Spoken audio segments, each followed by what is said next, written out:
Like it or not, China is on its way to becoming a global superpower. By some metrics, it's already there. And this is a government and a system that the US is going to have to figure out how to coexist with. If we don't have people who understand how it works, whether it's Chinese society or the Chinese economy or the Chinese political system, we're going to get it wrong. And that might mean we miscalculate in our foreign policy decisions. Government needs to invest in China knowledge and in understanding China. And understanding China doesn't mean one is sympathetic to China or compromised. One way to understand China is by going there to study. So while nearly 15,000 US students were studying abroad in China in the 2011-2012 school year, less than 2,000 US students were studying abroad in China in the 2023-2024 school year. Why are fewer Americans studying abroad in China? So I think it's important to note that there are still a lot of students studying China. There's a lot of students studying Chinese. There's a lot of students interested in the Chinese system. I would say there's a few factors that might be pushing people away. I started studying China myself in the 2000s. And at that time, the Chinese system was relatively open. This is the Hu Jintao period. There were a lot of people going to China, doing language programs. And there were also business opportunities in China. And at the time, the US-China relationship was pretty stable. And there was, I think, general optimism. And there wasn't this just widespread perception that China is a threat. And so that meant that one could go to China, study Chinese, live in China, establish a life there, and have a really interesting career in either business or go back and work in government in the US or wherever they were from. And so I think one of the big things that's changed is one, it's harder for students to have good experiences in China. They struggle to find ways to go and to either study the language or do research or work, especially. There's very few economic opportunities for young students now because youth unemployment in China is already very high and foreigners don't add as much in terms of a company relative to what they used to. And then the other is the kind of push from China itself, in that China has become more repressive under Xi Jinping. There's been notable instances of pressure being applied to foreigners, notably the two Michaels, the two Canadians that were detained at length. And so there's a general perception that China probably isn't quite as safe as it was once upon a time. And so I think people are viewing China less as a place of curiosity and opportunity and more as a place to kind of engage cautiously. So I think those are the main reasons why there's been a little bit of decline. Despite the fewer economic opportunities in and changing perceptions of China, why is it important for Americans to understand China? China is a fascinating place. I mean, we can just start there. The Chinese culture, Chinese language, Chinese history is hugely important, and they are undertaught and understudied in the United States, especially in elementary, middle, high school. We tend to get the kind of Western version of history and neglect a lot of history, especially in East Asia. So I think it's just tremendously fascinating, whether or not you're interested in geopolitics or business or not. It's just a fascinating place to study. But if we get a little bit more direct about why is it important for Americans, and specifically Americans close to government and interested in working on foreign policy, like it or not, China is on its way to becoming a global superpower. By some metrics, it's already there. And this is a government and a system that the US is going to have to figure out how to coexist with. And if we don't have people who understand how it works, whether it's Chinese society or the Chinese economy or the Chinese political system, we're going to get it wrong. And that might mean we miscalculate in our foreign policy decisions. We might be misreading actions of the Chinese government. And so it's just important to develop a stock of expertise that can speak to those different issues. And China is tremendously complex. And it's wild that we sometimes call people China expert. Like sometimes people would label me a China expert. I don't really use that phrase myself. That's like saying you're an America expert. That's a silly thing to say, right? So China is so complicated that we need a lot of people studying different pieces of this system to be able to put the whole thing together. So that's why I think it's important. What consequences could the United States face if it lacks China expertise? In DC, there's a couple of different like myths that I think people fall into. And if you study the Chinese system closely, you would understand why they are myths. I think myth one is that the Chinese political system is on the brink of collapse. There have been books written on the coming collapse of China. It's a trap that many people fall into, and it reflects a certain type of thinking about this government, almost a Cold War thinking, that these systems are inherently brittle. Whatever support they do enjoy from their population is either fake or thin. And therefore, all it takes is a little bit of a squeeze and the United States can quote win, and there might be even things like regime change. I don't believe in that. And that doesn't mean I support the CCP. I just believe that the CCP as a government and as a regime is much, much stronger than it's often thought to be.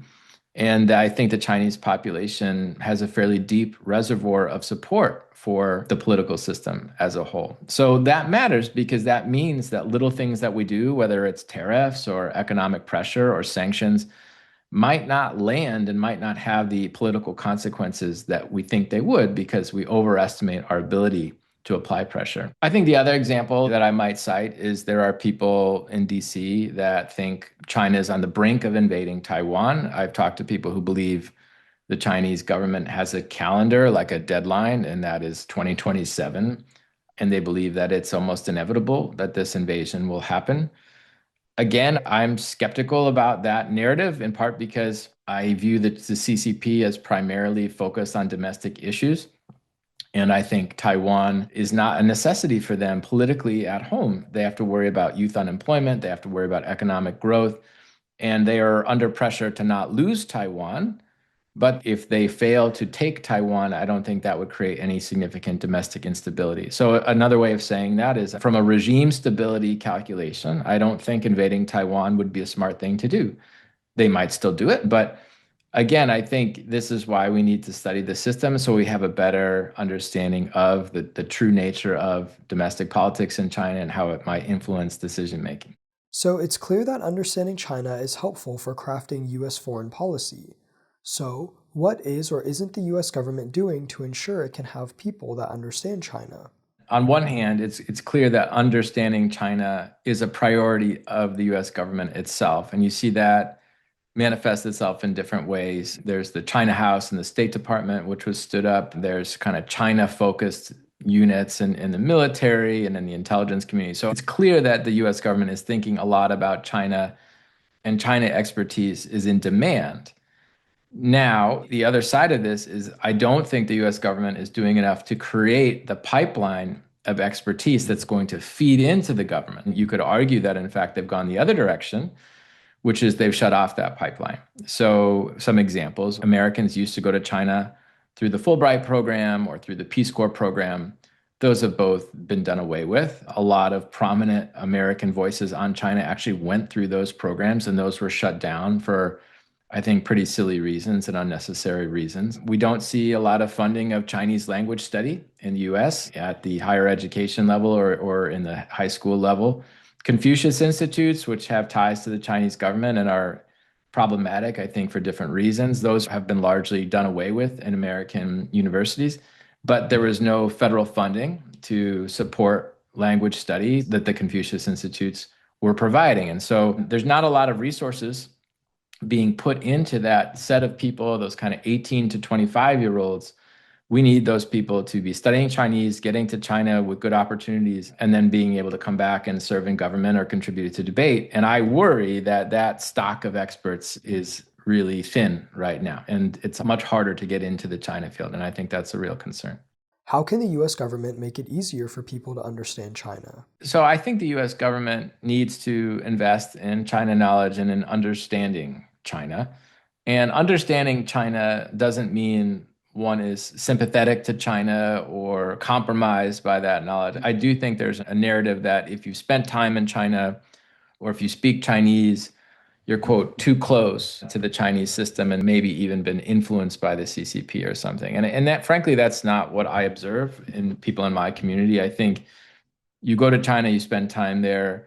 It doesn't mean you become pro CCP. I think you become more attuned to the nuances of what's going on. You often develop relationships with the Chinese people. So I think you become more sympathetic to the Chinese people and certainly human rights concerns and things like that. So I think one thing is we need to get rid of this narrative that knowing something about China, speaking Chinese is somehow compromising. That differentially affects people who are Chinese American. People who are Chinese have to repeatedly prove their loyalty to the United States, even if they were born here and even if they weren't born here. But there's an added barrier to be taken seriously, which I think is a real problem. And the other way to invest in understanding is to also realize that research on China and in collaboration with Chinese counterparts is important. Once upon a time, I can speak to my own experience. I was involved in survey research on China, and I would collaborate with academics at universities in Beijing, and we would write survey questions together, and we would collect data together and analyze it.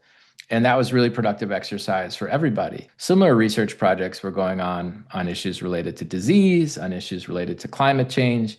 And the quality of science in China is mind-boggling. The number of submissions to journals like Science and Science Advances is approaching parity with American researchers. So we've cut off research collaboration with China, which is important for both understanding what's going on in China, but then also advancing knowledge that benefits all of humanity. For anybody who's listening to this and watching this, who's maybe younger and thinking about a career path in the China field, I would say, one, I think the path has become a little bit more challenging for all the different reasons we've just discussed, in the sense that it's harder to get to China.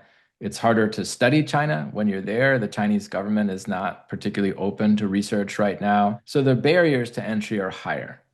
But that said, I think it becomes a very rewarding path if you choose to go down it, because you're studying a place that's hugely important and will remain important.